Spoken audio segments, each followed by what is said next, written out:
മഹാവീര്യവാനായ വ്യക്തിയാണ് ധർമ്മപുത്രർ.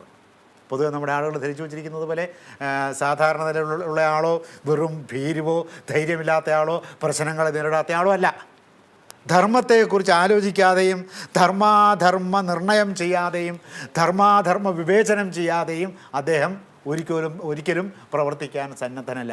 അപ്പോൾ ഒരു പ്രവൃത്തി ധർമ്മമാണോ എന്ന് വളരെ ആലോചിക്കുകയും ഒരു കർമ്മം ധർമ്മകർമ്മമാണോ എന്ന് കൂലങ്കഷമായി ആലോചിക്കുകയും സമഗ്രമായി ആലോചിക്കുകയും ചിന്തിക്കുകയും അങ്ങനെ ചിന്തിച്ചതിന് ശേഷം ആ പ്രവൃത്തിയിലേക്ക് പ്രവേശിച്ചാൽ അതിൽ നിന്ന് പിന്മാറ്റാനേ സാധ്യമല്ല.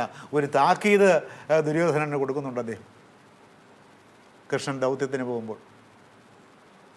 ശമമാണ് ഞാൻ ഇച്ഛിക്കുന്നത് എന്നത് വസ്തുതയാണെങ്കിലും ശമത്തിന് ദുര്യോധനൻ വഴങ്ങുന്നില്ലെങ്കിൽ ഈ കുലം മുടിച്ചേ ഞാൻ പിൻവാങ്ങൂ എന്ന് അയാളോട് പറഞ്ഞോളാം. അത് ഗംഭീരമായൊരു താക്കീതാണ്. അർജുനൻ അങ്ങനെ ഒരു താക്കീത് കൊടുക്കുന്നില്ല. ഭീമൻ പോലും എപ്പോഴും ഒരു ഇഷ്ടനായി മാത്രം കാണുന്ന ആളാണ് ഭീമൻ. ക്രോധമാണ് ഭീമൻ്റെ സ്ഥായി ഭാവം. ഇങ്ങനെ ക്രോധാവിഷ്ടനായി മാത്രം എപ്പോഴും കാണുന്ന ഭീമൻ പോലും അങ്ങനെ പറയുന്നില്ല. ഈ കുലം മുടിച്ചേ ഞാൻ പിൻവാങ്ങൂ, കുരുകുലം അസ്തമിപ്പിച്ചേ ഞാൻ പിൻവാങ്ങൂ എന്ന് അയാളോട് ഭഗവാൻ ധൈര്യമായിട്ട് പറഞ്ഞോളൂ എന്ന് പറഞ്ഞിട്ടാണ് അദ്ദേഹം വിരമിക്കുന്നത്.